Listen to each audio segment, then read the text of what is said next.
to Poets from the Neighborhood. I am VeerajaR. And I'm Jeff Hardin. We hope you'll enjoy the poems we'll be reading today, poems written by your friends and neighbors. This poem is called Lightweights. It is by me, Jeff Hardin. It's the first poem in my collection, Small Revolution. Lightweights. Even in these hostile times, I sort of prefer those people others consider lightweights. Those who, during the meeting, doodle in the margins, inking out long-stemmed daisies with words rising up out of the stamens. Watch how they're not really ruffled when referred to as loafing. Their tenacity at not being too insistent, now that's a feat. A mouse could run off with their crumbs and they wouldn't flip out, call in a search party, order a fatwa. I imagine they know already that plot is simply what it is, mostly a distraction, that what matters hasn't happened yet, the realm of the possible, which sometimes doesn't occur. While others strategize, organize coalitions, they fiddle with a grass blade, inspecting its shape. When they speak up, it's to ask some lullabout question, already drifting right out of the room. Beware if you meet a frog. A whimsical poem I wrote. I walked out into the garden and I met a frog.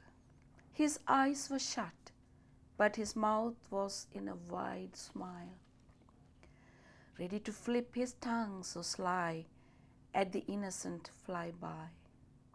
You would think he is princely, yogi, meditating, serene, soaked in the moment, taking in soul and mind to a better place. A wild world out there, emboldened, walking out into the garden. And if you meet a frog, not Kermit, and mistook him for a hermit, beware, he won't be prince cloaked. Bewitched, don't you be croaked. Naysayers by Jeff Hardin.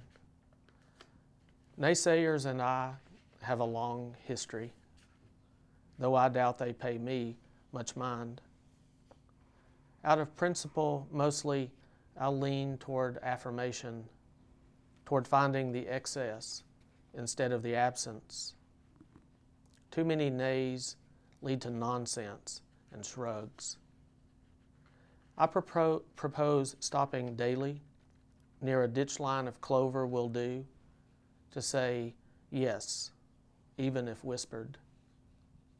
I know we're long past words like fulfillment, revelation, goodness, humility, but we could always revisit them to see what we overlooked. I, for one, enjoy the thought of subliminal messages sent by the grass and the weeds, by the leaves on the creek, by the face of a stranger, breathing a breath I so easily might have mistaken as mine. Young Wife's Plans by S.R. Lee. Young wife planted a little mimosa tree in her front yard, hoping for lovely blossoms. But a cow came along and bit the baby plant right down to the root. Inspired by a new freedom, the root put out 8 new shoots, which grew with time into a circle of swaying spears.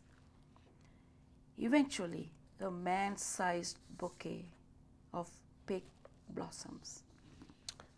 Stimulus by S.R. Lee. Wherefore?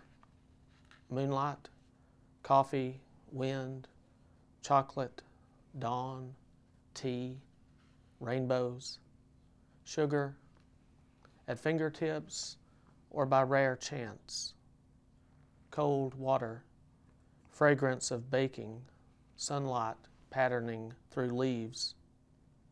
But then, why? Lethargic body, mind, heart waking, drugged with weariness or its opposite, oversleeping. Meanwhile, the daydreaming mind envisions plans, ambitious, lovely.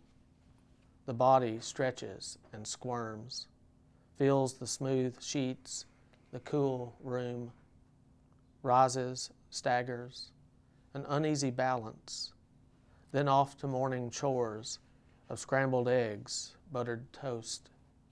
And the imagination begins to recoil with horror at the stimulus notions of a 2-mile run in the morning fog, or morning of baking a 3-layer cake, or finish the landscape painting, the child's Sunday dress, the attempt at a sonata.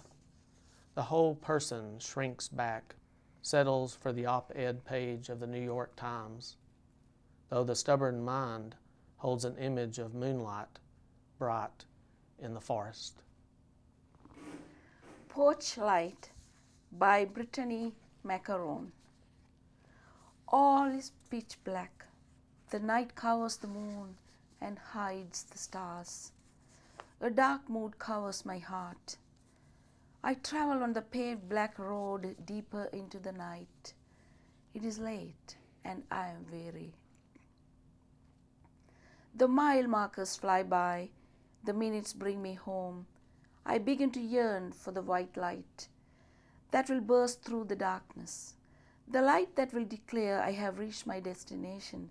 The light that will bring relief to my heart. I am close, can almost see the light.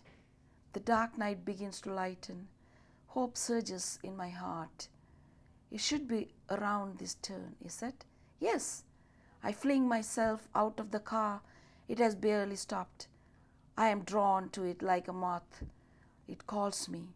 I stand beneath its glow, reach for the door, soaking in the safety of the porch light. Thank you for watching Poets from the Neighborhood. We hope you will join us again soon.